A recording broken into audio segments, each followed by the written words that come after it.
สวัสดีท่านผู้ชมที่เคารพต้อนรับท่านผู้ชมเข้าสู่การนำเสนอข่าวภาคเที่ยงจากห้องข่าวโทรภาพแห่งชาติลาวพบกันในเที่ยงของวันเสาร์วันที่25กรกฎาคม2026นำเสนอข่าวภาคนี้โดยข้าพเจ้าสุริวัลย์พลเยี่ยมข่าวภาคเที่ยงในมื้อนี้ก็มีหลายข่าวที่สำคัญมานำเสนอทั้งข่าวภายใน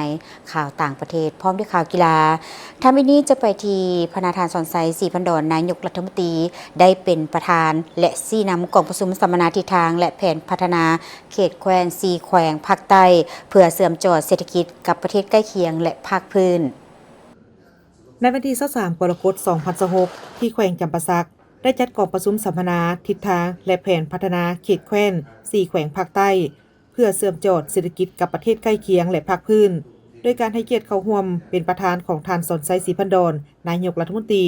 โดยมีบรรดาท่านรัฐมนตรีรองรัฐมนตรีเลขาพรรคแขวงรองเลขาพรรคแขวงบรรดาประธานรองประธานคณะกรรมการปกครองแขวงจาก4แขวงภาคใต้จำปาสักสารวันเซโกและอัตตปือต่างหน้าจากบรรดากระทรวงแขนงการอ้อมข้างศูนย์กลางและท้องถิ่นที่เกี่ยวข้องได้เข้าร่วมกองประชุมในครั้งนี้ได้ดำเนินไปเป็นเวลา1วันเต็มโดยมีจุดประสงค์เพื่อสรุปตีราคาการจัดตั้งปฏิบัติแผนพัฒนาเศรษฐกิจสังคมแผนงบประมาณแผนเงินตราและเวียกจุดสุมเคียงฮ้อนใน6เดือนต้นปีพร้อมทางวางทิศทางแผนการเวียกจุดสุม6เดือนท้ายปี2026ทั้งเป็นการพันขยายมติของคณะบริหารงานศูนย์กลางภาคสมัยที่12ฉบับเลขที่22ทับหสพลงวันที่1เมษายน2026และแจ้งการของห้องว่าการสำนักงานนายกรัฐมนตรีฉบับเลขที่61ทับหสนยลงวันที่22เมษายน2026ในการสร้างแผนพัฒนาเขตแขวงติดพันกับยุทธศาสตร์เสื่อมจอดเศรษฐกิจกับประเทศใกล้เคียงและภาคพื้นตลอดระยะของการดำเนินกองประชุมผู้ที่เข้าร่วมได้รับฟังการรายงานจากกระทรวงการเงินเกี่ยวกับการสรุปตีราคาการจัดตั้งปฏิบัติแผนพัฒนาเศรษฐกิจสังคมแห่งชาติ6เดือนต้นปีทิศทางแผนการ6เดือนท้ายปี2026และความคืบหน้าการสร้างแผนพัฒนาเขตแคว้นติดพันกับยุทธศาสตร์เสื่อมจอดเศรษฐกิจและการนำเสนอเกี่ยวกับการพัฒนาเศรษฐกิจสังคมและทิศทางในการสร้างแผนพัฒนาเขตแคว้นของบรรดา4แขวงภาคใต้จากผู้ต่างหน้า4แขวงจากนั้นบรรดากระทรวงสถาบันและองค์การปกครอง4แขวงภาคใต้ก็ได้พร้อมกันประกอบความคิดความเห็นต่อกับการจัดตั้งปฏิบัติแผนพัฒนาเศรษฐกิจสังคมและการสุกยู่สร้างแผนพัฒนาเขตแคว้นโดยเฉพาะทิศทางในการพัฒนาเขตแคว้น4แขวงภาคใต้ในต่อหน้าเพื่อสุ่มถูกสติปัญญากำหนดทิศทางนำไปจัดตั้งปฏิบัติแผนพัฒนาเขตแคว้นให้ปรากฏผลเป็นผู้ประทำในตอนท้ายของกองประชุมท่านนายกรัฐมนตรีก็ได้มีความเห็นชี้นำและให้ทิศทางต่อกับบรรดากระทรวงแขนงการศูนย์กลางและ4แขวงภาคใต้โดยให้สุ่มใส่พันขยายแผนพัฒนาเขตแคว้นให้ปรากฏผลเป็นผู้ประทำเป็นต้นแมนยกระดับแขนงกสิกรรมหันจากการผลิตแบบดั้งเดิมไปสู่การผลิตแบบทันสมัยเพื่อเป็นสินค้าส่งออกเน้นการสร้างแบรนด์ผลิตภัณฑ์และรับประกันการสนองนำเพื่อการผลิตส่งเสริมพลังงานสีเขียวเพิ่มทวีการนำใช้พลังงานทดแทนเพื่อความยืนยงทางด้านสิ่งแวดล้อมเพิ่มมูลค่าแห่ธาตุโดยหันจากการส่งออกแห่ดิบมาเป็นการสร้างโรงงานแปรรูปอลูมิเนียมเพื่อสร้างมูลค่าเพิ่มพัฒนาพลังงานสะอาดสืบโตในการพัฒนาพลังงานน้ำพลังงานแสงตะวันและพลังงานลมให้รอบด้านสุกยู่การนำใช้รถไฟฟ้าโดยส่งเสริมการนำใช้ยานพาหนะไฟฟ้าเข้าในแขนงการขนส่งและการท่องเที่ยวยกระดับการท่องเที่ยวเน้นการบริการที่มีความปลอดภัยรอบด้านพร้อมทั้งเชื่อมโยงการท่องเที่ยวกับบรรดาประเทศเพื่อนมิตรพัฒนาโครงสร้างพื้นฐานและโลจิสติกยกระดับระบบการขนส่งให้กลายเป็นศูนย์กลางการเชื่อมโยงเชื่อมจอดเขตแคว้นซุ่มใส่การยกระดับเวียกงานสาธารณสุขการศึกษาและเล็งใส่การพัฒนาชนบทเพื่อลดล้างความทุกข์ยากเพิ่มทวีเวียกงานป้องกันชาติป้องกันความสงบให้รับประกันความสงบความเรียบร้อยและเสถียรภาพทางด้านการเมืองอย่างทั่วถึงคณะชี้นำระดับชาติเพื่อจัดตั้งปฏิบัติเวียกงานบริหารของรัฐผ่านประตูเดียวดำเนินกองประชุมข้างปฐมฤกษ์เพื่อปฏิบัติเวียกงานบริการของรัฐผ่านประตูเดียวกองประชุมได้จัดขึ้นในวันที่23กรกฎาคม2026ที่นครหลวงเวียงจันทร์โดยการเป็นประธานของท่านเฉลิมไซโกมสิทธิ์รองนายกรัฐมนตรีผู้ประจำการรัฐบาลประธานคณะชี้นำระดับชาติเพื่อจัดตั้งปฏิบัติกลไกบริการของรัฐผ่านประตูเดียวมีรองรัฐมนตรีประธานคณะกรรมการปกครองนครหลวง แขวงในขอบเขตทั่วประเทศประธานรองประธานและคณะกรรมการซี่นำระดับชาติเพื่อจัดตั้งปฏิบัติกลไกการบริการของรัฐผ่านประตูเดียวและภาคส่วนที่เกี่ยวข้องเข้าร่วมท่านเฉลิมชัยกรมสิทธิ์ได้กล่าวว่ากองประชุมในครั้งนี้ถือเป็นบาทเก้าสำคัญที่แสดงให้เห็นถึงความหมายมั่นและเจตนาอันแห่งกล้าของพรรคและรัฐบาลในการปรับปรุงการบริการที่ดีของรัฐหับใส่ประชาชนและถือเอาประชาชนเป็นใจกลางในการพัฒนาอย่างแท้จริงโดยสุ่มใส่ปรับปรุงนิติกรรมเกี่ยวกับเวียกงานกลไกการบริการของรัฐผ่านประตูเดียวกลไกและระเบียบการยกสูงความสามารถในการคุ้มครองและบริหารรัฐให้มีประสิทธิภาพติดพันกับการหันเป็นดิจิตอลการแบ่งขั้นแบ่งสิทธิ์และสร้างสภาพแวดล้อมที่ดีให้แก่การบริการของรัฐให้มีความสะดวกว่องไวและโปร่งใสทางนี้ก็เพื่อสร้างความเข้าใจที่เป็นเอกภาพเกี่ยวกับพลบทบาทสิทธิและหน้าที่ของคณะซี่นำระดับชาติเพื่อจัดตั้งปฏิบัติกลไกการบริการของรัฐผ่านประตูเดียวที่ได้กำหนดไว้ในดำรัสของรัฐบาลแห่งสปป.ลาวพร้อมทั้งรับฟังการรายงานตัวย่อเกี่ยวกับสภาพการจัดตั้งปฏิบัติกลไกการบริการของรัฐผ่านประตูเดียว 2006-2026ผ่านแผนการเคลื่อนไหวของคณะซี่นำระดับชาติและระยะ5 ปี 2026-2030 กองประชุมปรึกษาหารือเกี่ยวกับการกำหนดประดาเวียกการบริการของรัฐที่ต้องนำเข้าไปจัดตั้งปฏิบัติอยู่ศูนย์บริการของรัฐผ่านประตูเดียวแต่ละคันการค้นคว้างบประมาณของรัฐในการตั้งก็คือในการเคลื่อนไหวปรับปรุงและพัฒนาระบบการบริการของรัฐให้ทันสมัยรวมทั้งปรึกษาหารือเอกภาพเกี่ยวกับการเก็บค่าธรรมเนียมค่าบริการของรัฐแบบรวมศูนย์ประตูเดียวผ่านระบบออนไลน์แอปตืมเงินมือถือหรือระบบธนาคารภายหลังสำเร็จกองประชุมในครั้งนี้คณะซี่นำระดับชาติจะได้สืบโตแต่งตั้งคณะรับผิดชอบจะตั้งปฏิบัติเวียกงานบริการของรัฐผ่านประตูเดียวและพัฒนาระบบการบริการของรัฐผ่านประตูเดียวแบบทันสมัยของกระทรวงองค์การและท้องถิ่นของตนเพื่อเฮ็ดเวียกอย่างใกล้ชิดกับกรมพัฒนาการบริหารรัฐขณะจะตั้งศูนย์กลางภาคในการค้นคว้ากำหนดขอบนิติกรรมระเบียบกำหนดหน้าเวียกบริการของแขนงการตนที่จะนำเข้าบริการอยู่ศูนย์บริการของรัฐผ่านประตูเดียวแต่ละคันรวมทั้งนำเอาหน้าเวียกการบริการของแขนงการตนเข้าในระบบการบริการของรัฐผ่านประตูเดียวแบบทันสมัยในวันที่23กรกฎาคม2026ที่ผ่านมาที่นครหลวงมะนิลาประเทศฟิลิปปินส์ฐานทองสวรรค์พรหมวิหารรองนายกรัฐมนตรีกระทรวงการต่างประเทศได้นำพาคณะเข้าร่วมกองประชุมรัฐมนตรีต่างประเทศขอบการร่วมมือแม่น้ำของสาธารณรัฐเกาหลีครั้งที่14โดยการเป็นประธานร่วมของทานสีหาซัก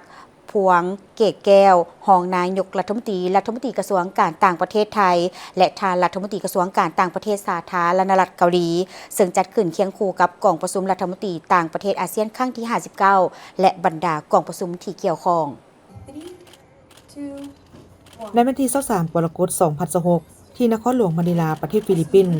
ท่านท้องสวรรค์พรหมวิหารรองนายกรัฐมนตรีกระทรวงการต่างประเทศแห่งสาธารณรัฐประชาธิปไตยปาตสุลาวได้นำพาคณะเข้าร่วมกองประชุมรัฐมนตรีต่างประเทศขอบการร่วมมือแม่น้ำของสาธารณรัฐเกาหลีครั้งที่14โดยการเป็นประธานร่วมของท่านสีหาซักพวงเกตแก้วรองนายกรัฐมนตรีกระทรวงการต่างประเทศไทยและท่านโซฮุนรัฐมนตรีกระทรวงการต่างประเทศสาธารณรัฐเกาหลีซึ่งจัดขึ้นเคียงคู่กับกองประชุมรัฐมนตรีต่างประเทศอาเซียนครั้งที่59และบรรดากองประชุมที่เกี่ยวข้อง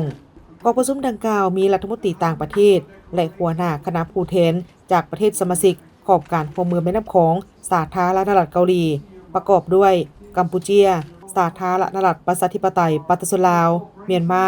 ไทยเวียดนามและสาธารณรัฐเกาหลีเข้าร่วมเพื่อตีราคาคืนหมากผลของการร่วมมือในระยะที่ผ่านมาก็คือบรรดาแผนงานโครงการที่นอนอยู่ในแผนปฏิบัติงานภายใต้ขอบการร่วมมือแม่น้ำของสาธารณรัฐเกาหลีฉบับปี 2021 ถึง 2025 พร้อมทั้งได้ปรึกษาหารือและแลกเปลี่ยนความเห็นเกี่ยวกับการกำหนดแผนงานและทิศทางในต่อหน้าโดยเน้นใส่3เสาค้ำประชาชนความเจริญรุ่งเรืองและสันติภาพและ7โครงเขตการร่วมมือบุริมสิทธิ์คือวัฒนธรรมและการท่องเที่ยว การพัฒนาทรัพยากรมนุษย์การพัฒนากสิกรรมและชนบทพื้นฐานโครงล่างเทคโนโลยีข่าวสารและการสื่อสารสิ่งแวดล้อมและสิ่งท้าทายต่อความมั่นคงที่บ่แม่นการทหารในโอกาสนี้ท่านท้องสวรรค์พรหมวิหารรองนายกรัฐมนตรีกระทรวงการต่างประเทศแห่งสาธารณรัฐประชาธิปไตยประชาชนลาวก็ได้แสดงความสมเสยและตีราคาสูงต่อมากผลของการร่วมมือภายใต้ขอบการร่วมมือแม่น้ำของสาธารณรัฐเกาหลีตลอดระยะที่ผ่านมาก็คือการจัดตั้งปฏิบัติแผนงานฉบับที่ผ่านมา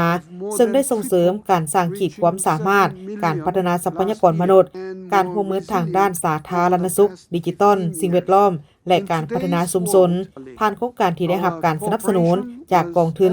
ขอบการร่วมมือแม่น้ำของสาธารณรัฐเกาหลี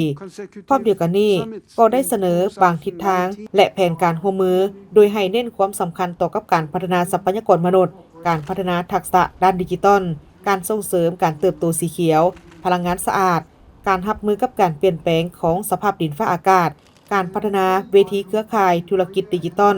แม่น้ำของสาธารณรัฐเกาหลีการเสริมโยงภาคพื้นและการแลกเปลี่ยนระหว่างประชาชนพิเศษสาธารณรัฐประชาธิปไตยประชาชนลาวได้ย้ำความสำคัญของการเสริมโยงภาคพื้นเพื่อสนับสนุนวิสัยทัศน์การเปลี่ยนแปลงจากประเทศที่บ่มีชายแดนติดกับทะเลกลายเป็นประเทศที่เชื่อมโยงและเชื่อมจอดในภาคพื้นท่านรองนายกรัฐมนตรียังได้ยืนยันความหมายมั่นของสาธารณรัฐประชาธิปไตยประชาชนลาวในการร่วมมืออย่างใกล้ชิดกับสาธารณรัฐเกาหลีและบรรดาประเทศสมาชิกแม่น้ำของเพื่อเฮ็ดให้ขอบการร่วมมือแม่น้ำของสาธารณรัฐเกาหลีมีประสิทธิภาพและมีประสิทธิผลหลายขึ้นกองประชุมได้รับทราบเอกสารสำคัญ1ฉบับคือแถลงการณ์ของประธานร่วมกองประชุมและอัดลงด้วยบรรยากาศแห่งมิตรภาพความเข้าใจและความตั้งใจร่วมกันที่จะสืบต่อพัฒนาขอบการร่วมมือแม่น้ำของสาธารณรัฐเกาหลีให้มีความเข้มแข็งและเกิดผลประโยชน์อย่างเป็นรูปธรรมต่อประชาชนของภาคพื้นในวันที่23กรกฎาคม2026ที่มะนิลาฟิลิปปินส์ฐานทองสวรรค์พรหมวิหารรองนายกรัฐมนตรีกระทรวงการต่างประเทศได้นำพาคณะผู้แทนลาวสืบต่อเข้าร่วมกองประชุมรัฐมนตรีต่างประเทศอาเซียน+3ครั้งที่27กองประชุมเวทีภาคพื้นอาเซียนครั้งที่33และกองประชุมรัฐมนตรีต่างประเทศของกองประชุมสุดยอดอาซีตะวันออก EAS ครั้งที่16กองประชุมรัฐมนตรีต่างประเทศอาเซียน+3สาธารณรัฐประชาชนจีนญี่ปุ่นสาธารณรัฐเกาหลีครั้งที่27ได้ทบทวนการร่วมมือภายใต้ขอบอาเซียน+3ในระยะที่ผ่านมาโดยเฉพาะแม่นความคืบหน้าในการจัดตั้งปฏิบัติแผนเวียกการร่วมมืออาเซียน+3สำหรับระยะ2023ถึง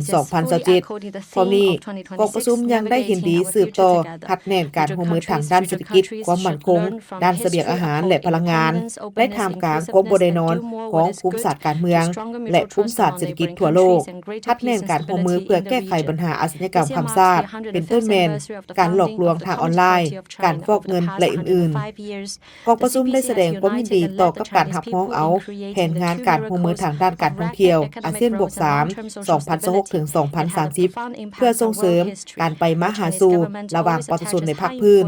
และได้ปรึกษาหารือเพื่อก้าวเกี่ยมให้แก่กองประชุมสุดยอดอาเซียน+3ครั้งที่29ในเดือนพฤศจิกายน2026กองประชุมรัฐมนตรีต่างประเทศเวทีภาคพื้นอาเซียนครั้งที่33ได้ทบทวนคืนบรรดากิจกรรมที่ได้จัดตั้งปฏิบัติในขอบกองประชุมเวทีภาคพื้นอาเซียนในช่วงปีที่ผ่านมาและได้เห็นดีรับน้องเอาบรรดากิจกรรมสำหรับช่วงปี2026ถึง2027พร้อมนี้ได้รับน้องเอาปึ้มวิสัยทัศน์ความมั่นคงเวทีภาคพื้นอาเซียนประจำปี2026กองประชุมได้ปรึกษาหารือเกี่ยวกับทิศทางการร่วมมือกันในต่อหน้าและเห็นดีรับน้องเอาแผนปฏิบัติงานมะนิลา2026ถึง2036ซึ่งจะเป็นเอกสารที่สำคัญในขอบการร่วมมือขอบกองประชุมเวทีภาคพื้นอาเซียนใน10ปีต่อหน้านอกนั้นบรรดาประเทศสมาชิกเวทีภาคพื้นอาเซียนได้แลกเปลี่ยนความคิดเห็นเกี่ยวกับปัญหาที่พ้นเด่นในภาคพื้นและสากล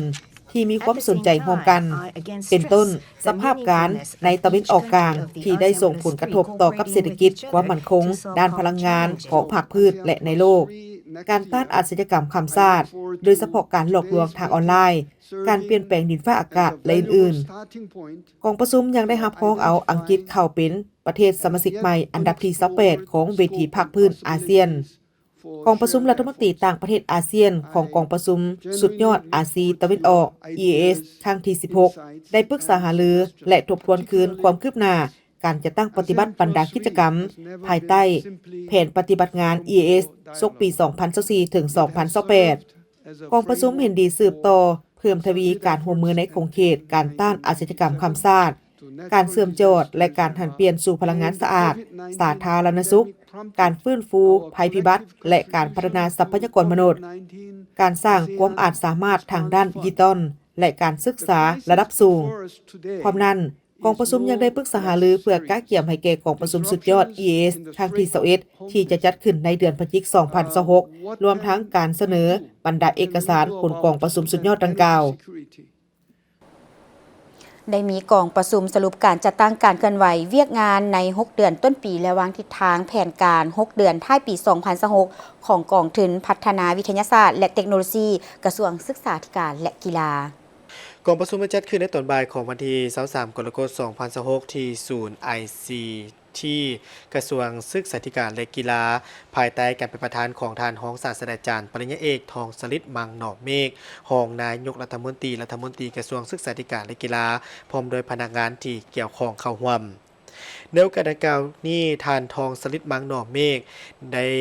กล่าวว่ากองประชุมในครั้งนี้มันมีความหมายความสำคัญพอเป็นกองประชุมสรุปการจัดตั้งปฏิบัติการเคลื่อนไหวเวียกงาน6เดือนต้นปีและผ่านทิศทางแผนการ6เดือนท้ายปี 2026 ของกองทุนพัฒนาวิทยาศาสตร์และเทคโนโลยีนอกจากสรุปเวียกงานแล้วยังจะต้องได้มีการร่วมกันประกอบคำคิดคำเห็นใส่ทิศทางดำเนินงานที่สำคัญเป็นต้นแมนปรับปรุงและหันเปลี่ยนวิธีการจัดตั้งการคุ้มครองและการเคลื่อนไหวเวียกงานวิทยาศาสตร์ให้มีความว่องไวและมีประสิทธิภาพสูงขึ้น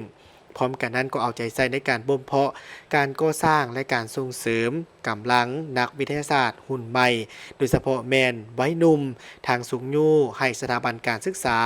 มหาวิทยาลัยและภาคธุรกิจเข้ามามีส่วนร่วมในการเฮ็ดเวียกการค้นคว้าวิทยาศาสตร์ให้หลายขึ้น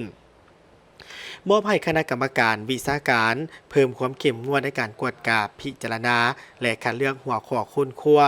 โดยต้องมีการกวดกาอย่างละเอียดหัวข้อดังกล่าวบ่เคยได้รับการสนองทุนจากภาคส่วนอื่นมาก่อนมีในสอดคล้องกับความต้องการตัวจริงและตอบสนองตามทิศทางแผนการพัฒนาเศรษฐกิจสังคมแห่งชาติ